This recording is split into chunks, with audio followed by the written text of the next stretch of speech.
Hi बच्चा party, welcome to CUET at 24/7। My name is search and I am your business studies mentor. बच्चों, आज की इस video में हम लोग डिस्कस करने वाले हैं कि बिजनेस स्टडीज के ऑल इंपॉर्टेंट टॉपिक्स कौन कौन से हैं। तो मैं आपको हर चैप्टर के अंदर कुछ ऐसे टॉपिक्स बताने वाला हूं कि डेफिनेटली अगर आप उन चैप्टर्स को और उन टॉपिक्स को कवर करके जाओगे तो आपको ग्रेजुअली आपके मार्क्स में इंप्रूवमेंट देखने के लिए मिलेगा CUET के एग्जाम में। तो चलिए शुरू करते हैं। सबसे पहले बच्चा पार्टी बात करते हैं nature and significance of management की। आप जानते हो जो आपका मैनेजमेंट का चैप्टर है वहां पे इंपॉर्टेंस, ऑब्जेक्टिव, फीचर्स, ये सारी चीजें आपको बेसिक कंसेप्ट में पढ़ाई जाती हैं। अगर आप इन सब की हेडिंग पढ़ के चले जाते हो या आपको हेडिंग याद है और अंदर का मटेरियल क्या है यानी कि कंसेप्ट क्लैरिटी है, तो आप बहुत अच्छे तरीके से MCQ सॉल्व करके आ सकते हो और ये पूछे भी जाते हैं, इंपॉर्टेंट भी हैं। बात करते हैं लेवल्स ऑफ मैनेजमेंट की। तो बेटा लेवल्स ऑफ मैनेजमेंट के अंदर आपको उनके फंक्शंस पढ़ के जाने हैं, जैसे टॉप लेवल, मिडिल लेवल और लोअर लेवल के फंक्शंस क्या क्या है, और नाम भी पूछे जाते हैं कि CEO अगर किसी कंपनी का है तो वो कौन से लेवल ऑफ मैनेजमेंट पे आता है। तो आपको ऐसी चीजें पढ़ के जानी है। अगर मैं और बात करता हूं तो मैनेजमेंट का जो नेचर है यानी कि management as a science, as an art और एज अ प्रोफेशन, उसके आपको फीचर्स पढ़ के जाने हैं। और क्वेश्चन कैसे पूछा जाता है, आपको 2 लाइन की एक केस स्टडी दे रखी होगी, उसमें कहा जाएगा कि आर्ट का ये कौन सा फीचर है। तो अगर आपको कंसेप्ट क्लैरिटी है, आप अगेन MCQ को टिक करके आ सकते हो। बात करते हैं प्रिंसिपल्स ऑफ मैनेजमेंट की। यहां पे वैसे तो बहुत सारे प्रिंसिपल्स हैं, 14 हेनरी फ्योल के हैं, 4 FW टेलर के हैं और लगभग 7 से 8 टेक्निक्स हैं साइंटिफिक मैनेजमेंट की FW टेलर की। तो वैसे तो बहुत सारे कंसेप्ट है, लेकिन अगर कुछ मेजर कंसेप्ट की बात की जाए जो 2022 और 2023 में पूछे गए हैं तो वो क्या है? Order, initiative, equity, authority, responsibility, centralisation, decentralisation, scalar chain, unity of command, spirit, de corps, stability of personnel, science not rule of thumb, harmony not discord, functional foremanship, method, motion, time and fatigue study. अब देखिए यहां तक Henry Fayol के principles थे और इसके बाद FW Taylor के प्रिंसिपल्स आए। ठीक है, अच्छा एक बात और, ये जो मेथड स्टडी है, मोशन स्टडी है, टाइम स्टडी और फटीग स्टडी, ये चारों की चारों जो है वर्क स्टडी के अंदर आती हैं। तो बेटा इन सब की भी अपनी अपनी इंपॉर्टेंस है। कई बार क्वेश्चन पेपर में अगर मैं अलग अलग सेट्स को एनालाइज करता हूं तो ये सवाल आपसे पूछे आते आए हैं, मतलब NTA आपसे पूछता है इन टॉपिक से सवाल। तो ये सारे प्रिंसिपल्स आप लोग नोट कर लीजिएगा और इनको जरूर से जरूर पढ़ के जाना है। ठीक है, आगे देखते हैं। बात करते हैं बिजनेस इन्वायरमेंट की। तो बेटा बिजनेस इन्वायरमेंट के जो फीचर्स होते हैं ना, uncertainty, complexity, dynamic in nature, relativity, inter relatedness, वो बहुत इंपॉर्टेंट है, कई बार पूछे जा चुके हैं। तो उनके आपको कीवर्ड्स याद रखने हैं। एग्जांपल के तौर पे अनसर्टेन का मतलब होता है difficult to understand, difficult to predict the future. Future में कल क्या होने वाला है हमको पता नहीं, तो ये अनसर्टेनिटी का कीवर्ड है, आपको ये पता होना चाहिए। और एक्सटर्नल फैक्टर्स भी आपको कीवर्ड के हिसाब से याद होना चाहिए। जैसे लीगल इन्वायरमेंट है तो लीगल इन्वायरमेंट के अंदर कोर्ट का ऑर्डर, एडमिनिस्ट्रेशन का ऑर्डर, या कह सकते हो किसी गवर्नमेंट बॉडी का ऑर्डर, एजेंसी का ऑर्डर, कमीशन का ऑर्डर। तो आपको ये कीवर्ड्स पता होने चाहिए जिसकी बेसिस पे आप MCQ को टिक करके आओगे। अब बात करते हैं प्लानिंग के चैप्टर की। भाई प्लानिंग के अंदर लिमिटेशंस ऑफ प्लानिंग बहुत इंपॉर्टेंट है, कई बार पूछा जा चुका है। और टाइप्स ऑफ प्लान, भैया objective, strategy, policy, procedure, rule, method, budget और प्रोग्राम, इन सब में से क्वेश्चन बहुत पूछे जाते हैं। और हाँ, प्लानिंग की प्रोसेस एज डाइज इफ, ये जरूर पढ़ के जाना है। इसके बताते हैं भाई ऑर्गेनाइजिंग के चैप्टर पे, ऑर्गेनाइजिंग की प्रोसेस, आइडिया वाला निमोनिक मैंने आपको बताया था। इसी के साथ साथ फंक्शनल एंड डिविजनल स्ट्रक्चर, दोनों का कंपैरिजन, दोनों के फीचर्स, एडवांटेजेस और disadvantages, formal and informal organisation या स्ट्रक्चर जिसमें एडवांटेजेस, डिसएडवांटेजेस, फीचर्स और लिमिटेशन, ये सारी चीजें आपको पढ़ के जानी है। अथॉरिटी, रिस्पॉन्सिबिलिटी, अकाउंटेबिलिटी, इन सबके बेसिक कंसेप्ट की इनके अंदर डेलीगेशन हो सकती है कि नहीं हो सकती है, authority flows from top to bottom, ये सारी चीजें आपको पढ़ के जानी है। ठीक है, अब आते हैं, बात करते हैं हम लोग अपने स्टाफिंग के चैप्टर की। भाई सबसे पहले स्टाफिंग की चैप्टर की प्रोसेस, जैसे आप स्टाफिंग शुरू करते हो ना, तो स्टाफिंग का मतलब, फिर आता है HRM के बाद आता है स्टाफिंग की प्रोसेस, बहुत इंपॉर्टेंट है, पूछी जाएगी ही जाएगी और सीक्वेंस में पूछी जाती है। ये जितने भी प्रोसेस है ना बेटा, ये आपसे सीक्वेंस में पूछा जाता है कि रीअरेंज द सीक्वेंस, है ना। तो ABCD करके आपको रीअरेंज करना होता है। रिक्रूटमेंट के सोर्सेज, चाहे वो इंटरनल हो चाहे वो एक्सटर्नल हो, एक्सटर्नल के अंदर 10 है, इंटरनल के अंदर 2-3 है, तो वो आपको पढ़ के जाने ही जाने हैं। सिलेक्शन की प्रोसेस, भैया सिलेक्शन की process is very very important, शुरू होती है प्रिलिमिनरी स्क्रीनिंग से, ठीक है ना, और खत्म होती है कॉन्ट्रैक्ट ऑफ एम्प्लॉयमेंट पे, वो आपको जरूर पढ़ के जानी है। और ऐसी प्रोसेसेस का सीक्वेंस का क्वेश्चन आपसे पूछा जाता है। और फिर आते हैं बच्चों हम लोग ट्रेनिंग एंड डेवलपमेंट में। ट्रेनिंग एंड डेवलपमेंट और एजुकेशन में, दोनों के बीच में बेसिक डिफरेंसेस आपको पढ़ के जाने हैं।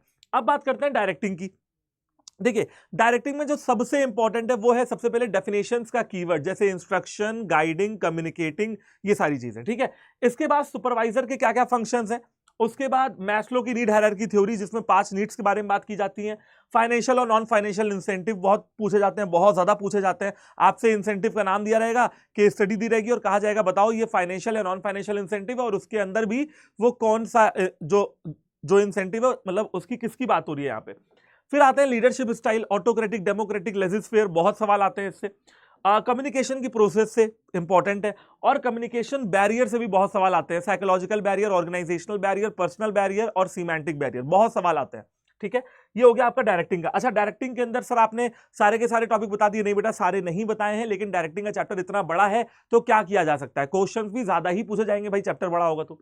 बात करते हैं कंट्रोलिंग की। प्लानिंग और कंट्रोलिंग के बीच में रिलेशनशिप, कंट्रोलिंग की प्रोसेस और कंट्रोलिंग की definition is very very important. Taking corrective action वाली जो डेफिनेशन मैंने आपको हमेशा पढ़ाई है ना, वो बहुत इंपॉर्टेंट है। फाइनेंशियल मैनेजमेंट में सिंपल है भैया, factors affecting financial decision, factors affecting dividend decision, factors affecting capital structure, factors affecting fixed capital और फैक्टर्स अफेक्टिंग वर्किंग कैपिटल। भैया कोई ना कोई फैक्टर क्वेश्चन पेपर में पूछा ही जाता है। कैपिटल स्ट्रक्चर से कहो एक पूछ ले, फिक्स्ड कैपिटल से कहो एक पूछ ले, वर्किंग कैपिटल से कहो एक पूछ ले। कैपिटल बजटिंग आपको डेफिनेशन पता होनी चाहिए कि कैपिटल बजटिंग डिसीजन होते क्या है। और इसके अलावा भैया एक एक क्वेश्चन मैंने देखा है फाइनेंशियल लिवरेज और ट्रेडिंग ऑन इक्विटी का। और अगर मैं बात करता हूं फाइनेंशियल मैनेजमेंट में बच्चों को सब आ जाता है, लेकिन ये जो लास्ट वाली लाइन लिखी हुई ना, ट्रेडिंग और इक्विटी कभी समझ में नहीं आता है, फाइनेंशियल लिवरेज कभी समझ में नहीं आता है, क्योंकि आप लोग को कभी उस तरीके से समझाया ही नहीं गया है। ठीक है ना, ओके, उसकी टेंशन मेरे ऊपर छोड़ दो, पढ़ने पढ़ाने की टेंशन तो मेरे ऊपर छोड़ दो। कहां कहां से ये कीवर्ड्स देखने वाले हैं इनके बारे में हम अभी जो है आगे बात करेंगे। बात करते हैं फाइनेंशियल मार्केट की। बेटा जब भी पढ़ना है कैपिटल मार्केट, मनी मार्केट को एक साथ पढ़ना है। जब भी पढ़ना है प्राइमरी मार्केट, सेकेंडरी मार्केट को एक साथ पढ़ना है, यानी कि कंपैरिजन में पढ़ेंगे तो ज्यादा समझ में आएगा। डीमटेरियलाइजेशन भैया पूछा ही जाना है, डीमैट अकाउंट, डिपॉजिटरी, डीमटेरियलाइजेशन की process, fill in the blanks, match the following, क्या नहीं आता है। और हाँ भैया सेबी के फंक्शन, रेगुलेटरी, डेवलपमेंट और आपका प्रोटेक्शनल। ठीक है, फिर आते हैं मार्केटिंग। भैया मार्केटिंग एक बड़ा चैप्टर है। मार्केटिंग के जितने भी कंसेप्ट हैं, 5 कंसेप्ट हैं, प्रोडक्ट, प्रोडक्शन, मार्केटिंग, सेलिंग और सोसाइटल मार्केटिंग, पढ़ के जाना है। प्रोडक्ट मिक्स के अंदर पैकेजिंग, लेबलिंग, ब्रांडिंग, कहीं से भी क्वेश्चन आ सकता है, पढ़ के जाना है। Factors affecting price determination, price mix के अंदर प्रमोशन भैया, advertisement, public relation, sale promotion और पर्सनल सेलिंग, पढ़ के ही जाना है, कहीं से भी क्वेश्चन पूछा जाता है इसमें। और लास्ट में channels of distribution, physical distribution यानी कि प्लेस मिक्स के अंदर आप लोग को पढ़ के ही जाना है कि 0 लेवल क्या होता है, डायरेक्ट इनडायरेक्ट लेवल क्या है, 1 2 3 लेवल क्या है। ठीक है, ये सारे हो गए भाई मार्केटिंग के। अब आते हैं बेटा कंज्यूमर प्रोटेक्शन में, राइट्स, रिलीफ्स और responsibilities of a consumer. Consumer को क्या रिलीफ्स मिल रहे हैं, क्या उनके अधिकार है और क्या उनकी जिम्मेदारियां यानी कि क्या उनकी रिस्पॉन्सिबिलिटीज है। और भैया redressal agency, district forum, state commission, national commission, कितने मेंबर्स हैं, कितने दिन में हम अपील कर सकते हैं और कितना अमाउंट होना चाहिए, ये आपको पढ़ के ही जाना है, क्योंकि यहां से क्वेश्चन आएगा ही आएगा। और लास्ट में बात करते हैं एंटरप्रेन्योरशिप की। बेटा एंटरप्रेन्योरशिप बहुत छोटा सा सिलेबस है एंटरप्रेन्योरशिप का, तो मेरी एडवाइस ये है, क्योंकि एंटरप्रेन्योरशिप यार देखो बोर्ड्स में तो आता नहीं है, लेकिन मेरी एडवाइस ये है कि 2022 और 2023 के पेपर में मैंने ये देखा है कि एंटरप्रेन्योरशिप से आपको कॉमन सेंस के सवाल भी बहुत पूछे जाते हैं, लेकिन वो कॉमन सेंस जनरेट करना पड़ेगा एंटरप्रेन्योरशिप पढ़ के। तो यहां से आप ये समझ लो छोटा चैप्टर है, तो सब कुछ पढ़ के जाओ, क्या पता क्वेश्चन कहां से आ जाए। तो इसमें मैंने ऐसा कोई इंपॉर्टेंट टॉपिक नहीं बताया, ये खुद ही चैप्टर इंपॉर्टेंट है क्योंकि बोर्ड्स में आता ही नहीं है। सीयूटी पे पहली बार पढ़ते हो तो भैया जोड़ो और एंटरप्रेन्योरशिप भी कवर कर लो। ठीक है ना बच्चा पार्टी, तो ये सारे हो जाते हैं बेटा आपके बिजनेस स्टडीज के इंपॉर्टेंट टॉपिक्स। और यहां पर मैं आप लोग को एक समराइज वे में बताना चाहता हूं कि करना क्या है बीएसटी के अंदर, अगर आप लोग को डर लगता है। बहुत से बच्चों ने मुझे ये भी कहा है सर अकाउंट्स हो जाती है लेकिन बीएसटी नहीं रट पाता हूं, बीएसटी याद नहीं कर पाता हूं। सबसे पहले याद करना ही नहीं है। देखिए एक लाइन मैंने यहां पे लिखी हुई है, less of learning and more of understanding. बेटा आज का जो ये टाइम है जहां पे आप बोर्ड्स की तैयारी नहीं कर रहे हो, सीयूटी की तैयारी कर रहे हो, वहां पे लर्न नहीं करना है बेटा, समझना है। याद करने का टाइम चला गया। अगर कोई बच्चा कहता है कि सर मैं 40 दिन में रट के पेपर दे आऊंगा, कोई फायदा नहीं है बेटा, वहां पे लिखना है ही नहीं, सबसे पहले एमसीक्यू सॉल्व करने, तो रटने का कोई फायदा नहीं है। अच्छा, फोकस किन चीजों पे करना है बेटा, आपको हेडिंग्स पे फोकस करना है, आपको सब हेडिंग्स पे फोकस करना है, आपको कीवर्ड्स पे फोकस करना है, आपको प्रोसेसेस पे फोकस करना है, जैसे कि selection process, staffing process, planning process, organising process. ठीक है ना, आपको इनके ऊपर फोकस करना है क्योंकि ऐसे क्वेश्चन बहुत पूछे जाते हैं, मैच द फॉलोइंग में भी, सीक्वेंस में भी, असर्शन, रीजन में भी। और भैया डिफरेंसेस मतलब से तो समझ लो कि तुम्हें डिफरेंसेस तो छोड़ के जा ही नहीं सकते हो। जैसे सर यूनिटी ऑफ कमांड और यूनिटी ऑफ डायरेक्शन के बीच में डिफरेंस, उसके बाद फंक्शनल डिविजनल स्ट्रक्चर के बीच में डिफरेंस, ट्रेनिंग और डेवलपमेंट के बीच में डिफरेंस, ठीक है, फॉर्मल इनफॉर्मल के बीच में difference, formal communication informal communication के बीच में difference, capital structure capital budgeting के बीच में डिफरेंस, ठीक है। तो ये सारी चीजें भैया आप लोग को पढ़ के ही जाना है। कंज्यूमर प्रोटेक्शन 1986 और कंज्यूमर प्रोटेक्शन 2019 के बीच में डिफरेंस, बेटा ये डिफरेंसेस अगर आप पढ़ के जाएंगे तो आपका बहुत फायदा होगा, क्योंकि जितने ज्यादा ये टॉपिक कंफ्यूजिंग है उतने ही ज्यादा रिपीटेडली ये क्वेश्चन पेपर में पूछे जाते हैं। लेकिन अब सबसे बड़ा सवाल ये कि सर ये सब कुछ तो आपने बता दिया हमको, लेकिन एक मेन चीज नहीं बताई, और वो मेन चीज क्या है कि सर कैसे काम होगा। तो बेटा देखो, इसका प्रॉब्लम बताया, सॉल्यूशन बता देता हूं। सॉल्यूशन है सबसे पहले बेटा कंसेप्ट क्लैरिटी, कंसेप्ट पकड़ना पड़ेगा, समझ में आना जरूरी है। कंसेप्ट नहीं होगा तो बेटा, तो आज अगर आप सोचो कि किताब लेके एनसीईआरटी आर के सिंगला संदीप घर बैठ जाऊंगा और याद कर लूंगा, तो ये तो होने नहीं वाला है 30-40 दिन में, ठीक है। और आ भी जाएगा तो प्रैक्टिस, ठीक है, प्रैक्टिस बहुत इंपॉर्टेंट है। एमसीक्यू प्रैक्टिस करेंगे और मॉक टेस्ट लगाएंगे, तो उससे होगा क्या, उसके आपका कॉन्फिडेंस बढ़ेगा, आप पेपर से पहले पेपर की तैयारी करते हो, ठीक है। तो लर्निंग और प्रैक्टिस जब दो चीजें मिलती हैं तब जाके ये स्कोर खड़ा होता है 780 प्लस का। और 780 प्लस अगर आपको लाना है कॉमर्स डोमेन के अंदर, क्योंकि आप जानते हो भैया कट ऑफ इतनी जानी है, तो बीएसटी हो चाहे अकाउंट्स हो चाहे इकोनॉमिक्स हो चाहे इंग्लिश हो चाहे कोई भी सब्जेक्ट हो, आपको बेटा हर सब्जेक्ट में कम से कम गलतियां करनी है, कम से कम जो है मिस्टेक होनी चाहिए, क्योंकि आप जानते हो निगेटिव मार्किंग भी आपके सर पे एक खतरा सा है, ठीक है ना। तो भैया बीएसटी की अगर बात की जाए तो सबसे ज्यादा स्कोरिंग सब्जेक्ट 200 में से 200 परसेंटाइल, 100 में से 100 परसेंटाइल आ जाएंगे, 200 में से 200 नंबर आ जाएंगे, लेकिन बस थोड़ा सा एफर्ट लगाने की जरूरत है, थोड़ा सा मेहनत करने की जरूरत है, ठीक है ना। ओके, तो सर अब ये मेहनत की कहां जाएगी, और जो आप प्रैक्टिस के बारे में बात कर रहे हो वो हम कहां करेंगे। देखो बेटा, आपको हाइब्रिड टेस्ट किट दी जा रही है, कहां दी जा रही है भाई, प्रतिज्ञा प्लस बैच में दी जा रही है। इसमें क्या क्या मिल रहा है यार, आपको प्रीवियस ईयर पेपर की किताबें मिल रही हैं, आपको ओएमआर शीट्स मिल रही हैं ऑनलाइन और ऑफलाइन प्रैक्टिस के लिए, आपको बेटा ऑनलाइन टेस्ट मिल रहे हैं, और आपको लेटेस्ट पैटर्न पे सारी चीजें मिल रही हैं। यानी कि भाई लेटेस्ट पैटर्न का क्या मतलब है भाई, 2022 2023 हर तरीके के क्वेश्चन इसमें, असर्शन, रीजन, डिफरेंसेस। देखो भाई टेस्ट जो ये है ना टेस्ट किट, इसका होना जरूरी है और सही तरीके से ये हो ये भी जरूरी है।